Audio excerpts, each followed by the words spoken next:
Bom, como a gente disse antes, então Galileu começou a se perguntar, começou a questionar: será que é mesmo necessário uma força para manter um objeto em movimento? Para tentar responder essa pergunta, então, ele pensou no seguinte experimento. Aqui a gente tem um plano inclinado, uma tábua inclinada, uma tábua aqui na horizontal e outra tábua inclinada. O que Galileu percebeu?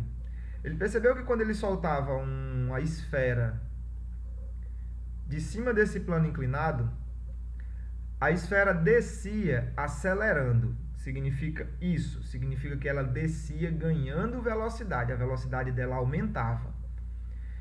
E quando a esfera fazia esse movimento e então começava a subir o outro plano, a esfera ia lentamente freando.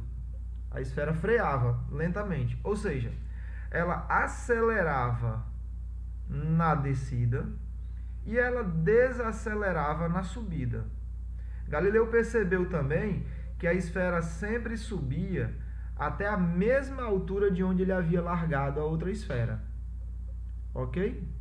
Então, ele tentou isso com um plano inclinado em várias posições diferentes. Aqui ele inclinou em outra posição, né? Ele inclinou menos, aqui o plano estava bem mais inclinado. E ele foi testando isso. E o que ele percebeu foi que se não tivesse inclinação, pensando como Galileu pensou, se a esfera ganha aceleração quando desce o plano, e se a esfera ganha velocidade quando desce o plano, e se a esfera perde velocidade quando sobe o plano, o que aconteceria se a esfera não tivesse que descer nem subir? Se a esfera fosse simplesmente empurrada daqui e ela não tem que descer um plano, ou seja, ela não vai ganhar velocidade porque não está descendo um plano, e ela não vai perder velocidade porque ela não está subindo um plano. Então Galileu propôs que depois que essa esfera começou a se mover com a velocidade v, se nada mais interferir, ela mantém o movimento dela com velocidade v o tempo todo. É óbvio que na prática a gente sabe que existe uma coisa, e é natural, que vai atrapalhar o movimento da esfera, que é o atrito com a superfície, a resistência do ar. Essas coisas todas vão fazer com que no fim a esfera acabe por parar.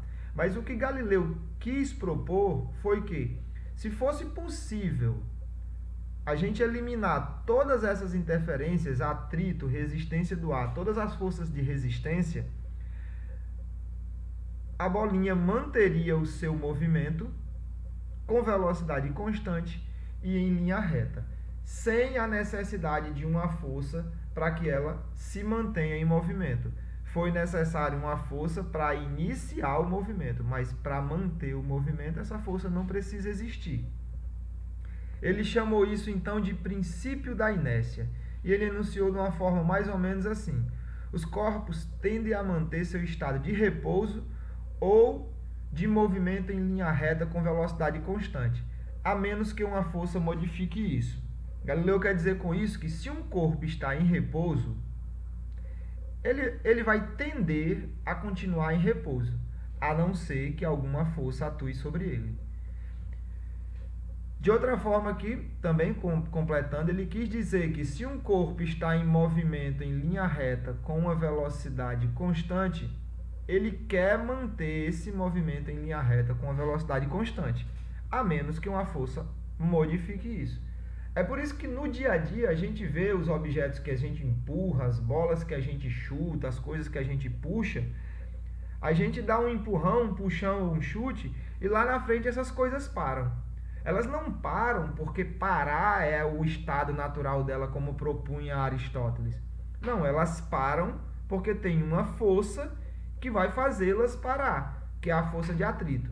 Se não houvesse a força de atrito, aquela caixa que eu empurrei, aquela pedra que eu puxei ou aquela bola que eu chutei, elas manteriam o seu movimento em linha reta com a mesma velocidade que elas tinham no momento em que eu parei de empurrar.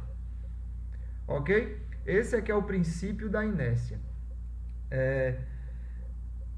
No texto, eu pedia para você fazer um exercício para tentar compreender melhor esse princípio da inércia. Vamos repetir o exercício aqui para reforçar. Imagine que você tem uma caixa de madeira e você tem um piso áspero. E então você empurra essa caixa por 1 metro. E no final de 1 metro você para de empurrar a caixa. É natural acreditar que a caixa vai parar, ela vai andar um pouco, muito pouco, e vai parar. Se ao invés do piso áspero você tivesse um piso de cimento liso e você fizesse a mesma força e você empurrasse a caixa pelo mesmo 1 metro, você ia perceber que depois que você parasse de fazer força, a caixa ainda ia manter o seu movimento por um intervalo, por uma distância maior. Se você fosse pegando pisos, superfícies cada vez mais lisas, cada vez com menos atrito, você ia perceber que fazendo a mesma força, durante a mesma distância, você ia perceber que a caixa ia se deslocar cada vez mais.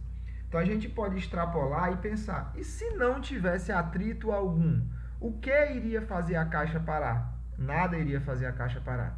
Ela iria manter o seu movimento em linha reta com velocidade constante a partir do momento em que eu parei de fazer força nela. Isso é uma coisa parecida com o que acontece com as espaçonaves. Ao chegar no espaço, as espaçonaves geralmente desligam seus motores de propulsão e mantêm o seu movimento com a velocidade que elas tinham no momento em que desligaram o motor. Mantém a velocidade por inércia.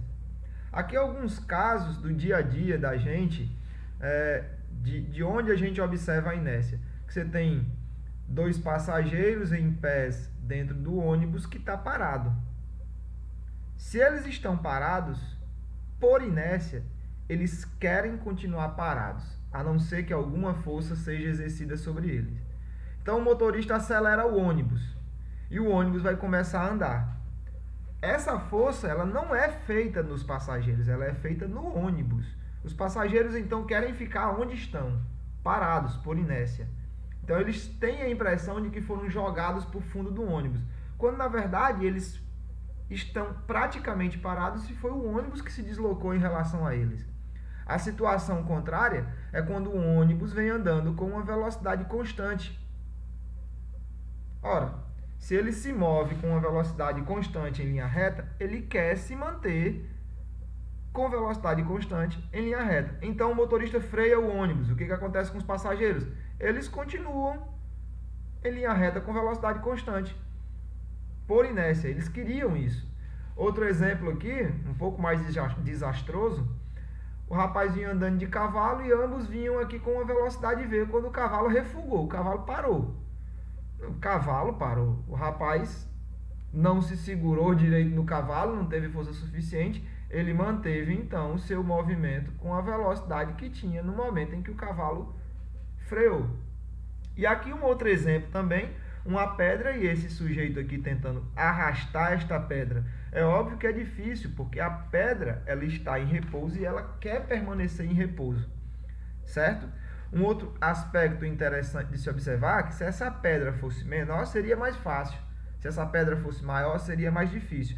Então, tem uma coisa interessante quando a gente fala de inércia, porque alguns corpos resistem mais a essa mudança de movimento. É como eu digo lá no texto. Se você tentar empurrar uma geladeira ou uma caixa de fósforo, né, ambas em um piso liso, você vai sentir uma facilidade muito maior em empurrar a caixa de fósforo. É muito mais fácil modificar o movimento da caixa de fósforo, porque ela tem menos resistência a isso, ela tem menos inércia, ela quer menos ficar parada. É tipo assim, né? Imagine outra situação, vem voando na sua direção uma bola de tênis e uma bola de boliche, ambas na sua direção a 50 metros por segundo. Qual das duas você acha que é mais fácil de frear? É a bola de tênis, que é mais leve, tem menos massa, certo? Se tem menos massa, é mais fácil de modificar o movimento dessa coisa. A gente diz que ela também tem menos inércia. Inclusive, a massa é uma medida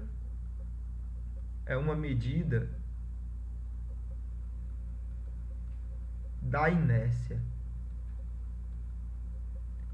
Dizer que um corpo tem muita massa significa dizer que ele resiste muito a mudanças no seu estado, certo?